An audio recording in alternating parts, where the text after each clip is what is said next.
여러분, 혹시 그런 경험 없으세요? 정말 깊은 외로움에 빠졌는데 오히려 그 속에서 나 자신을 돌아볼 힘을 얻게 되는 그런 경험이요. 오늘 우리가 함께 이야기 나눌 백석 시인의 흰 바람벽이 있어가 바로 그 놀라운 마음의 연금술을 담아낸 작품이에요. 자, 바로 이 질문으로 한번 시작해 볼까요? 이 시가 정말 대단한 게 뭐냐면요. 말 그대로 텅 빈 하얀 벽이 어떻게 한 사람의 내면을 비추는 거울이 되는지 그 과정을 우리에게 정말 생생하게 보여준다는 바로 그 점이에요. 이 시를 제대로 느끼려면 먼저 시인 백석이 살았던 시대를 잠깐 떠올려 봐야 해요. 모든 게 불안하고 혼란스럽던 일제강점기였죠. 백석은 그런 상황 속에서도 우리말, 특히 그 정겨운 평안도 사투리의 아름다움을 지키려고 했던 시인이었어요. 어쩌면 그의 시에 짙게 배어있는 그 쓸쓸함은 그냥 한 개인의 감정을 넘어서 그 시대 전체의 아픔이 아니었을까요?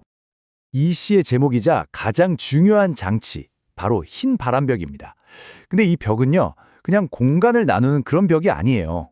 화자의 온갖 생각과 기억, 감정이 흘러가는 스크린, 마치 어두운 극장의 영상막 같다고 생각하시면 돼요.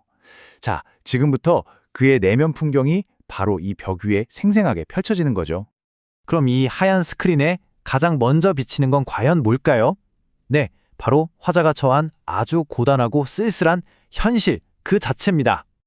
시의 문을 딱 열면 우리를 맞이하는 감정이 바로 이 쓸쓸함이에요. 좁고 좀 누추한 방, 그 안에 홀로 앉아있는 화자는요, 마치 찬 공기처럼 뼛속까지 파고드는 그런 깊은 고독을 느끼고 있는 거죠. 자, 여기서 정말 재미있는 부분이 나와요. 벽에는 희미한 전등이나 낡은 셔츠 같은 게 비치는데요. 시인은 전등이 지쳤다고 표현해요. 아니 잠깐만요. 전등이 어떻게 지칠 수가 있죠? 이게 사실은요. 전등이 지친 게 아니라 그걸 바라보는 화자 자신의 지친 마음이 그대로 옮겨간 거예요. 가난과 피로감, 이 모든 암울한 현실이 벽 위에 고스란히 드러나고 있는 겁니다. 이렇게 현실이 고단하고 외로우면 자연스럽게 누가 떠오를까요? 맞아요. 그리운 사람들이죠. 화자의 시선이 이제 과거로 향하는 거예요. 벽 위에는 두 사람이 차례로 떠오르는데요. 한 명은 추운 겨울, 정말 얼음장 같은 물에 손을 담그고 나무를 싣는 늙은 어머니입니다.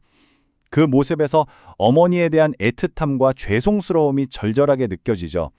그리고 또 다른 한 명은 한때 사랑했지만 지금은 다른 남자의 아내가 되어 아이까지 낳고 행복하게 사는 여인이에요. 그녀의 행복한 모습이 역설적으로 화자의 외로움을 더 뼈아프게 만드는 거죠. 바로 이 지점에서 이 깊은 슬픔과 외로움의 맨 밑바닥에서 시의 흐름이 정말 극적으로 확 바뀝니다. 문학에서 이걸 시상의 전환이라고 부르는데 이 시의 하이라이트라고 할 수 있는 아주 중요한 순간이에요. 화자는 이제 새로운 깨달음의 문턱에 서게 되는 겁니다. 그런데 바로 이 한마디가 분위기를 완전히 바꿔버리죠. 깊은 슬픔 속으로 가라앉던 생각이 완전히 다른 방향으로 흘러가기 시작했다는 일종의 신호탄 같은 거예요. 흰 바람벽에 마치 글자라도 새겨지듯 하나의 문장이 딱 떠오르는 거예요. 이건 자신의 고달픈 삶을 더 이상 피하지 않고 주어진 운명으로 받아들이겠다는 그런 다짐 같은 목소리죠. 가난하고 외롭고 쓸쓸한 삶. 그래, 그게 바로 나의 숙명이다 라고 정면으로 마주하는 겁니다. 근데 여기서 정말 중요한 단어가 바로 높고예요. 이건 무슨 사회적인 신분이나 지위가 높다는 뜻이 결코 아니에요. 오히려 그 반대죠.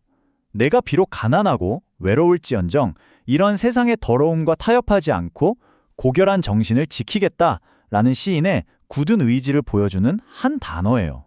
자, 이렇게 자신의 운명을 정면으로 딱 마주하고 나니까 이번에는 마치 하늘이 보내준 것 같은 두 번째 메시지가 벽 위에 나타나는데요.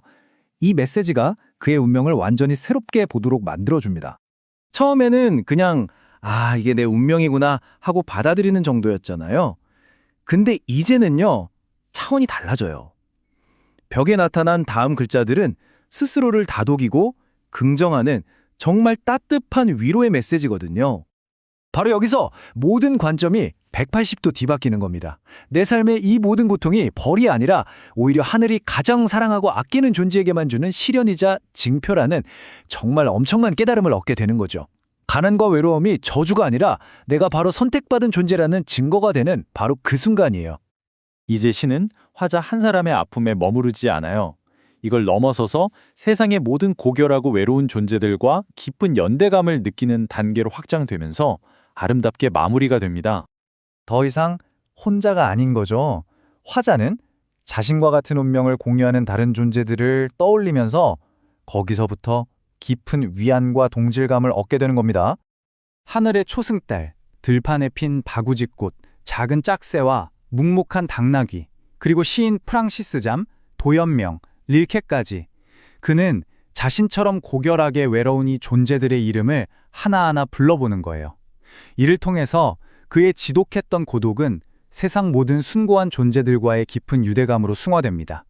외로움이 힘이 되는 바로 그 순간이죠. 백석의 시는 결국 우리에게 질문을 던지는 것 같아요. 여러분은 어떠세요? 여러분의 내면을 비추는 그 고요한 벽 앞에는 과연 어떤 생각과 기억들, 또 어떤 놀라운 깨달음이 당신을 기다리고 있을까요?